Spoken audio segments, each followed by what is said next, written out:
बिहार में voter verification पर विवाद थमने का नाम नहीं ले रहा। 60 लाख से ज्यादा लोगों के नाम वोटर लिस्ट से कटने का अंदेशा है और इस बात से पटना से लेकर दिल्ली तक सियासत तेज है। लेकिन इन सब के बीच तेजस्वी यादव ने ऐसी गलती कर दी कि जो आने वाले दिनों में आरजेडी के लिए काफी नुकसानदेह हो सकती है। वजह है बार बार तेजस्वी यादव की तरफ से चुनाव के बहिष्कार का ऐलान करना। बड़ी बात ये कि न तो कांग्रेस और न ही आरजेडी के किसी सहयोगी दल ने अब तक तेजस्वी यादव का समर्थन किया।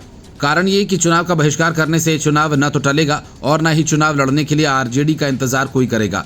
अगर तेजस्वी यादव सुप्रीम कोर्ट भी गए तो भी उसके पुराने फैसले सामने हैं, जिसमें कोर्ट साफ तौर पर कह चुकी है कि किसी के चुनाव नहीं लड़ने से न तो चुनाव टलेगा और न रुकेगा। मतलब साफ है कि तेजस्वी यादव सेल्फ गोल करने की तरफ बढ़ रहे हैं और कांग्रेस पीछे से उनकी पीठ ठोक रही है।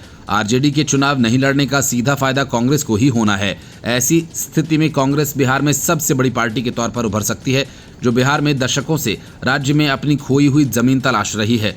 अटकलें लगाई जा रही हैं कि अगर आने वाले चुनाव में आरजेडी चुनाव बहिष्कार का फैसला करती है तो इसका सीधा राजनीतिक फायदा कांग्रेस को मिल सकता है। कांग्रेस न सिर्फ विपक्ष के नेतृत्वकर्ता के रूप में उभर सकती है, बल्कि राज्य में सबसे बड़ी पार्टी बनने की दिशा में भी कदम बढ़ा सकती है।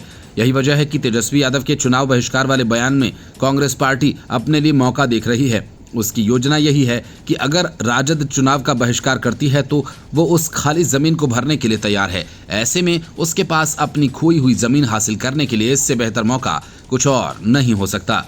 उसकी अभी तक की चुप्पी ये बता रही है कि पार्टी इस मसले पर तेजस्वी के साथ नहीं है, वह खुद को खड़ा करने के लिए मौके की तलाश में है। ऐसे में अगर आरजेडी ये फैसला लेती है कि वो आगामी विधानसभा चुनाव या किसी बड़े चुनावी मंच से खुद को अलग रखेगी, चाहे अस्थायी रूप से ही क्यों न हो, तो इससे पूरा सियासी समीकरण बदल सकता है। बात इतनी ही नहीं है, चुनाव लड़ने के लिए बेचैन आरजेडी के नेता दूसरी पार्टियों में मौका तलाश सकते हैं। ऐसी सूरत में पार्टी के टूटने का खतरा भी पैदा हो सकता है। आरजेडी के हटते ही विपक्षी वोटों का बड़ा हिस्सा कांग्रेस की ओर शिफ्ट हो सकता है, खासकर उन वर्गों में जो भाजपा के खिलाफ हैं लेकिन उन्हें मजबूत विकल्प की तलाश है। ये वर्ग यादव अल्पसंख्यक मतदाता के हो सकते हैं जो परंपरागत रूप से आरजेडी के साथ रहे हैं।